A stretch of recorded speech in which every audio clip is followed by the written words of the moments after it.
સતગુરુ દેવ કી જય.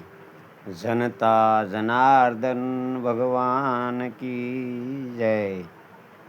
પૃથ્વી માત કી જય. માત પિતાની જય. સબ સંતન કી જય. ગમે એ તહેવાર આવે છે મનુષ્ય માતરને કાંઈક એમાં પ્રેરણા લેવાનું આવે છે. કારણ કે સંસ્કૃતિ ભારતીય ટકી રહે એ માટે છે. જો રક્ષાબંધન આવે છે બધાને ખ્યાલ છે. આપણા દેશની અંદર 3 જગ્યાએ રાખડી બંધાય છે. એક તો માં કુંતાઈ, જ્યારે 5 પાંડવો હાજર નહોતા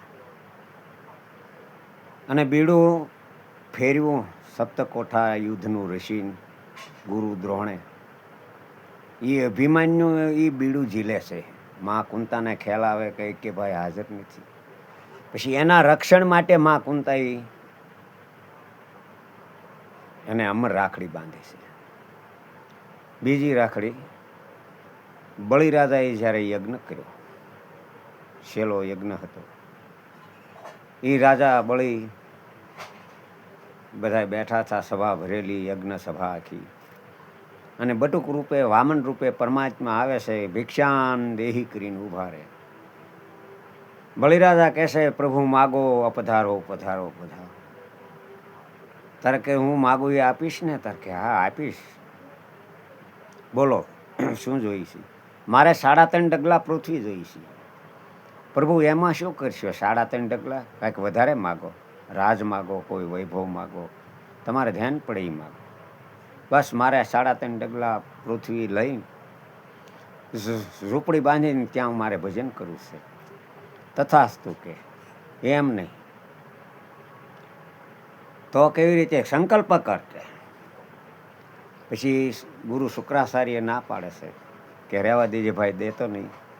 પણ છતાં ગુરુનું કીધું એની માન્યા નહીં. શું કામ? મહાપુરુષ હતા, પરમાત્માને ઓળખી ગયા હતા. કબીર સાહેબ કહેશે, ગુરુ ગોવિંદોનું ખડા કિસી કે લાગુ પાય, બલહારી ગુરુદેવની જેની ગોવિંદિયા બતા. એ તત્વ સામે જ નિશાની આપે છે સાહેબ દેખાયથી, કે આની મને આ વસ્તુ બતાડી છે એટલે આભાર એનો છે. તો એ બળીરાજા ઓળખી ગયા હતા ભગવાનને, કે 3.5 ડગલા પૃથ્વીની હા પાડી. પછી કે એમ નહીં, સંકલ્પ કરી. તોય ગુરુ ના પાડે છે, રહેવા દે તું દેશમાં. છતાં એ જ્યારે આમ સંકલ્પ કરે, આમ અંજળીનો પાણી લઈને આમ આવી રીતે સંકલ્પ કરવાનો હતો, આમ સંકલ્પ કરવાનો હતો, તારે એ નાળસાની અંદર બૃહસ્પતિ વૈયા જાય, ડાભની હળીથી એને આંખે ફોડ નાખે અને સંકલ્પ પૂરો કરે છે. આપી 3.5 ડગલા પૃથ્વી કે. અને પરમાત્મા એ વૈરાટ સ્વરૂપ લીધું, પગ પાતાળ માથું આકાશ. અને એ ભાઈ 2 ડગલામાં તો મૃત્યુલોક ને પાતાળ આ પૃથ્વીલોક માપી લીધું, 3 માપી લીધા. લાય મારું અડધું ડગલું. સ્વર્ગલોક, પાતાળ ને પૃથ્વી, આ 3 માપી લીધું. પછી કે લાય મારું અડધું ડગલું બાકી સહી લાવ. તો બળીરાજા કહેશે, સુઈ જાય છે, મેકો માથે હાથ, પગ માથે મેકો. આ પૃથ્વીમાંથી જ આ શરીર બનેલું છે. શાબાશ છે, ધન્યવાદ છે. ભગવાન ખુશી થઈ ગયા. તારે જોઈ માગી લે કે આપશો ને? તારે કે હા. તો કે શોકી કરો પ્રોળિયા બની. તે પરમાત્મા બંધાઈ ગયા, શોકી કરે ત્યાં. અમુક ટાઈમ થાય, 6-7 મહિના, એટલે લક્ષ્મીજી મૂંઝાણા કે પરમાત્મા ગયા હશે ક્યાં. નારદ મુનિ નીકળે ને કહે છે પ્રભુને ભાળ્યા. તાર કે હા. બળીરાજા ત્યાં હોર્સમેન તરીકે એટલે શોકી કરે છે. તો કે એને છૂટવાનો ઉપાય? તારે મહાપુરુષો જુઓ, ભવબંધન ભગવાન તોડાવે અને ભગવાન બંધાણા. તારે નારદજી સલાહ આપે છે, એના ભક્તો સલાહ આપે છે, જાઓ કાલે માતાજી કાલે બળ્યો છે, દરવાજે ઊભા રહેજો. રાજા બળી નીકળે એટલે આ રાખડી બાંધજો અને માગવાનું કહેતા કે પરોળિયાને કરી છૂટો. આ રીતે એને સલાહ આપે. લક્ષ્મીજી થાળ તૈયાર કરીને રાખડી જેમ નારદ મુનિએ કીધું હતું એ પ્રમાણે.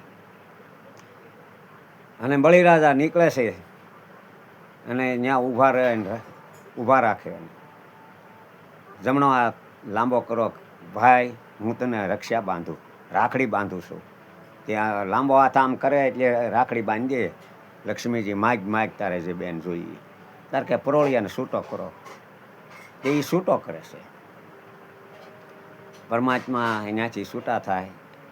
આ બે હેતુ તો રાખડી બાંધે છે બળીરાજાને. ત્યાં લક્ષ્મીજીએ બાંધી પણ એ પરમાત્મા શોકી કરતા થાય એ એને છોડાવ્યા. એ રક્ષા એ રાખડી છે. અને અભિમાન્યુને જે બાંધી રાખડી, અમર રાખડી, કે એકે ભાઈ હાજર નહોતા અને બીડું ઝીલ્યું. અભિમાન્યુ કે મારો બાળક હજી નાનો છે, માં કુંતા એમ સમજે આ સપ્તકોઠા યુદ્ધ કેમ રસી, આ લડી શકશે, એટલે એની બાંધી. તો હવે આપણે આ સમાજ, માનવ સમાજ બધાય બેન ભાઈને રાખડી બાંધે છે. આ બે રાખડીમાં તો હેતુ રાખડી તો એક ને એક હશે, કારણ કે હાથે જ બંધાણી, જમણા હાથે જ બધાને બાંધી છે. પણ આ એ જમણા હાથે જ બાંધવાની છે. તો આ મનુષ્યનો હેતુ શું છે? બેન રાખડી બાંધે ભાઈને. તારે મારે મતિ પ્રમાણે કહું છું હું, જેને જે હું એ હાસું જો ખબર હોય તો વાંધો નહીં. જ્યારે બેન રક્ષાબંધન આવે અને કહે છે ભાઈ મારે તને રાખડી બાંધવી છે, હાલો, હું ક્યાં ના પાડું. ભાઈ લાંબો હાથ કરે, કંકુનો સાંદલો કરે, મીઠાઈ મોઢામાં મેકે, પછી રાખડી બાંધે છે. પણ બેનને એ વખતે એ બોલવાની જરૂર છે કે હે ભાઈ, હું તને કેવી લાગુ છું? અરે તું તો મારી બેન છો, આ એની હું ગાંઠવાળું છું. જેવી તું મને ભાળે છો એ વિશ્વની બેન દીકરી આ રીતે તારે જોવાની માતા પિતા નક્કી કરે, એ જ તારી ધર્મપત્ની. આ રક્ષાબંધન, આ બંધન જમણે કાંડે બાંધે છે. શું કામ? કે કાંઈ અવળે માર્ગે ન વયો જાય એ માટે. તો હવે આ તમને કેમ લાગ્યું એ વાત કરીજો, બરાબર? કારણ કે આ રક્ષાબંધનનો મારી મતથી પ્રમાણે આ મહિમા છે કે હું તને કેવી લાગું, કે તું તો જે મારી બેન છો.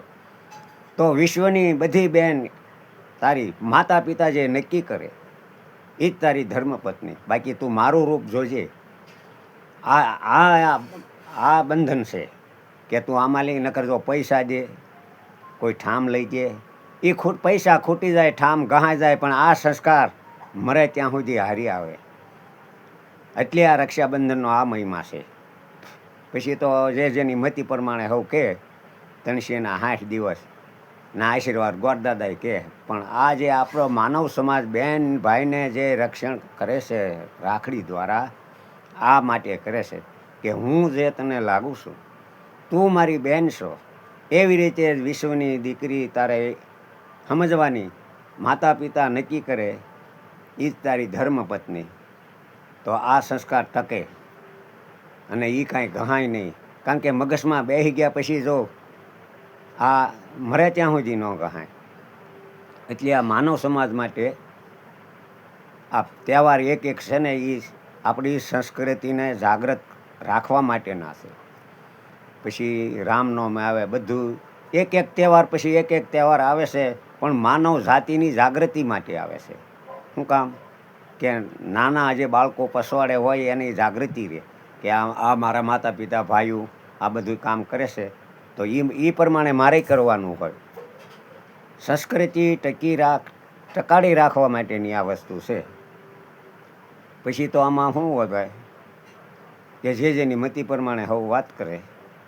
પણ રક્ષાબંધનનો મહિમા આ છે કે બેન ભાઈને રક્ષણ, આ રીતનું રક્ષણ કરે તેના જીવનમાં કોઈ દે ખામી ન આવે, કોઈ દે અવળે માર્ગે ન જાય. એ માટે છે. અરે સંત સમ સજનતા નહીં અને બ્રહ્મ સમો નહીં ભોગ, આ ભક્ત સમ ભૂષણ નહીં અને કામ સમો નહીં રોગ.